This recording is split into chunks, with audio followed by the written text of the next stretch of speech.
Bien-aimés frères et sœurs, vous connaîtrez la vérité et la vérité vous affranchira. Ça, c'est pas moi qui le dis, c'est la Bible qui le dit.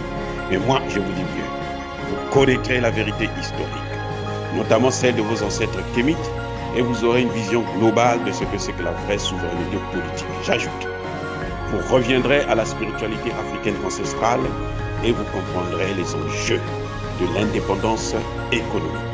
Et pour terminer, vous accepterez votre identité culturelle kémite et vous obtiendrez deux choses. La première, c'est la paix. La seconde, c'est le développement, à une condition.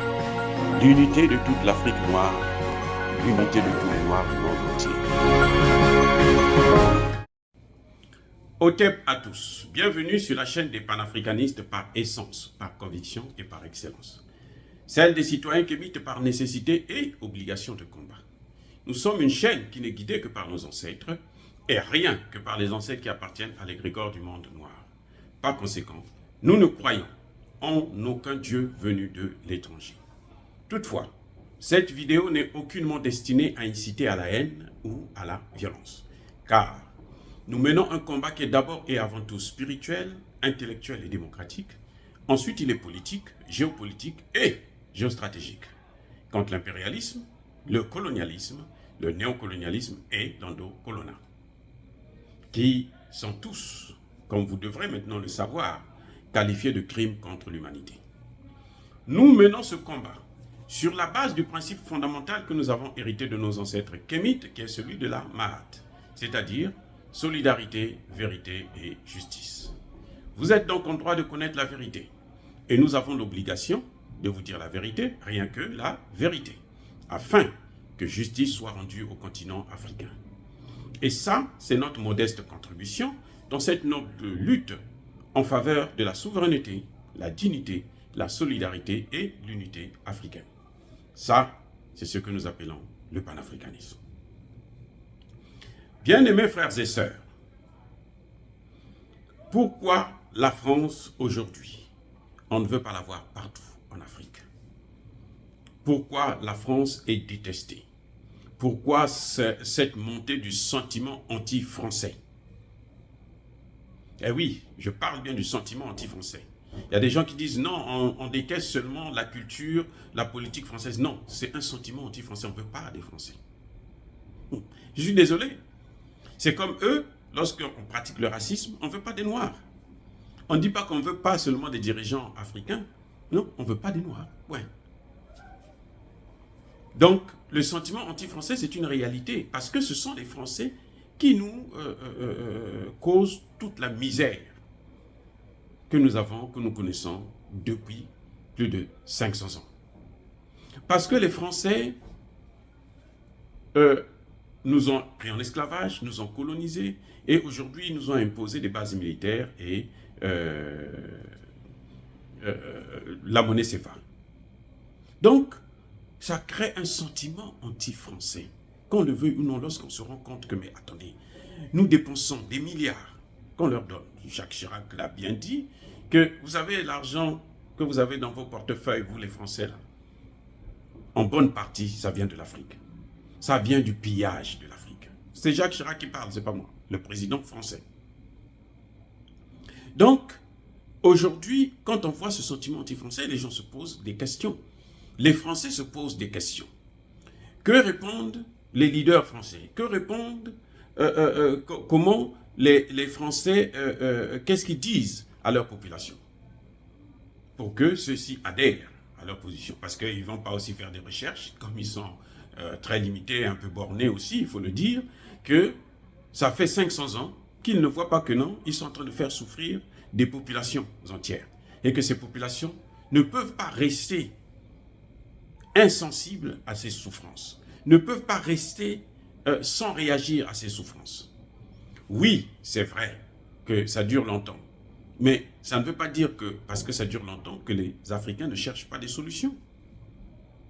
La France a un problème parce qu'elle a une position négationniste. Voilà le problème essentiel de la France. C'est une position négationniste. On doit nier la réalité.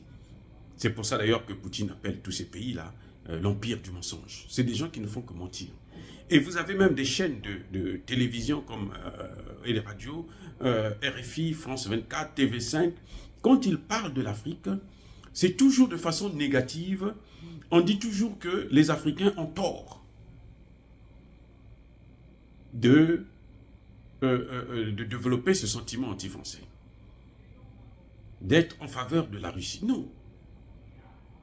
Nous n'avons rien, oui c'est vrai, nous n'avons rien contre les Français, mais ce qu'ils nous font nous oblige à prendre des positions qui nous amènent à la séparation, à la rupture avec ces gens.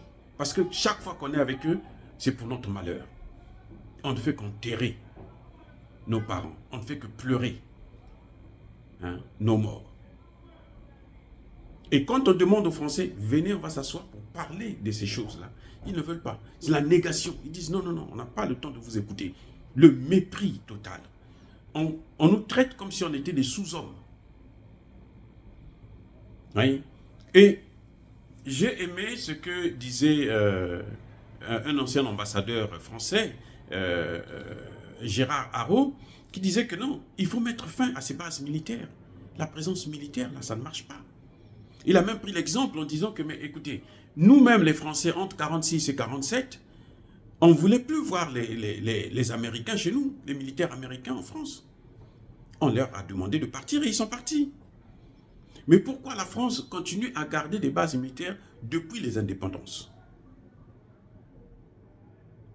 Depuis les indépendances, la France a des bases militaires.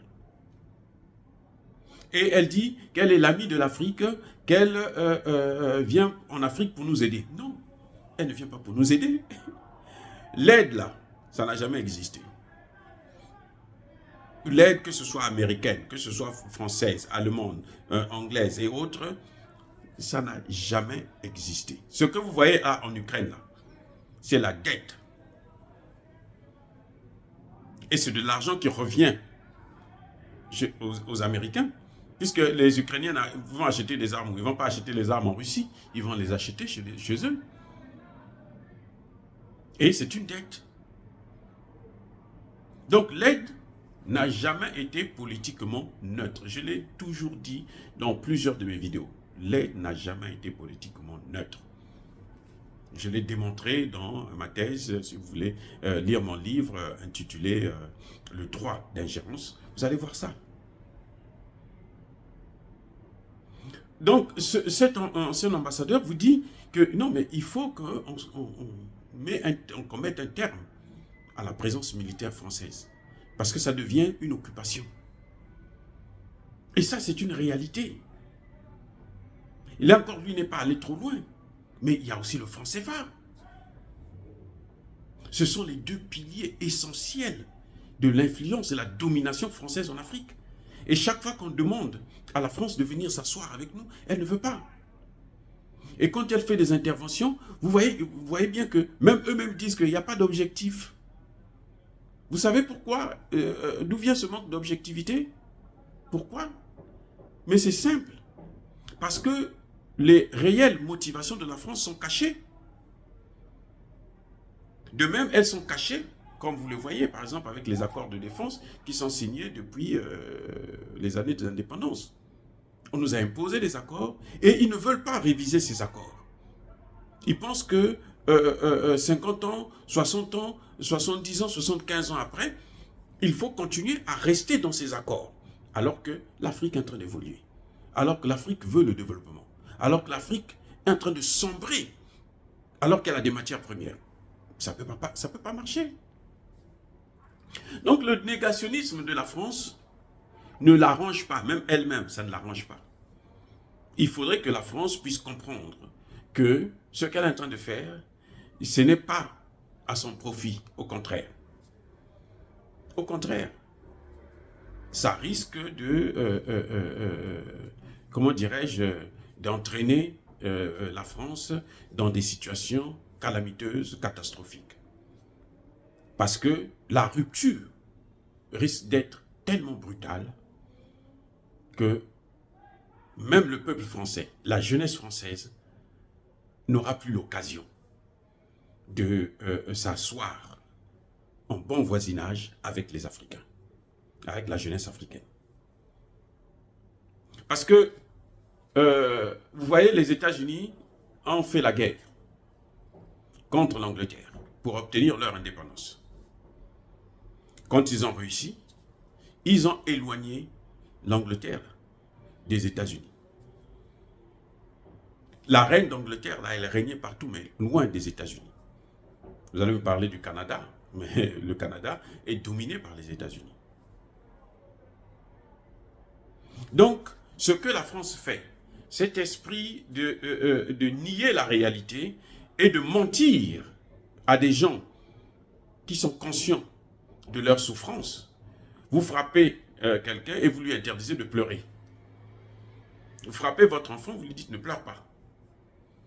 Tu dois être content que je te frappe. Vous avez déjà vu des choses comme ça?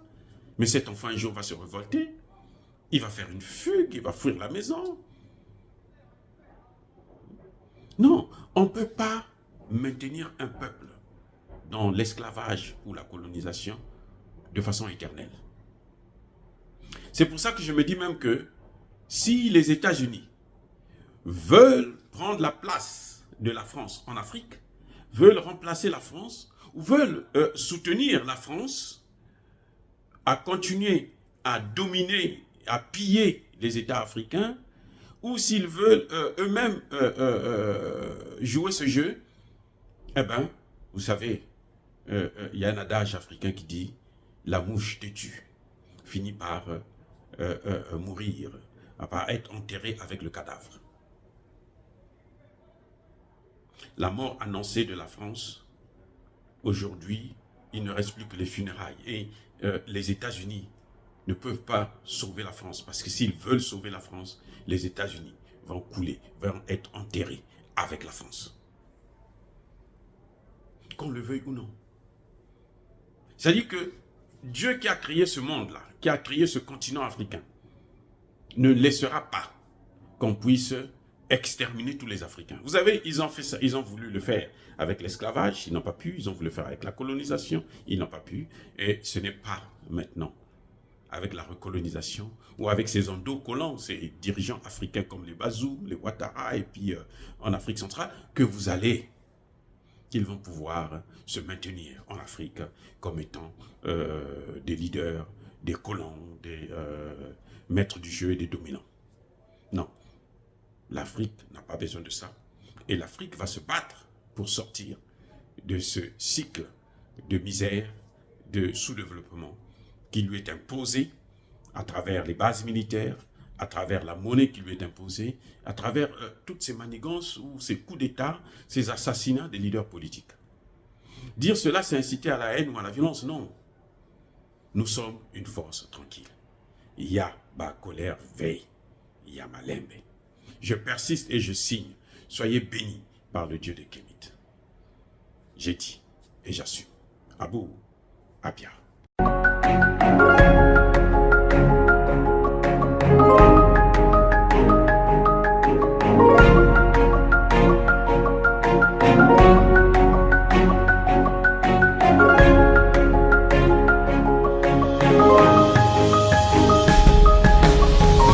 Eux, ils marchent par la foi et non par la vue. Mais moi, je vous conseille vivement de marcher par la connaissance scientifique et historique, notamment celle de nos ancêtres kémites, par les 5 sens et par l'intelligence. Abou Abia.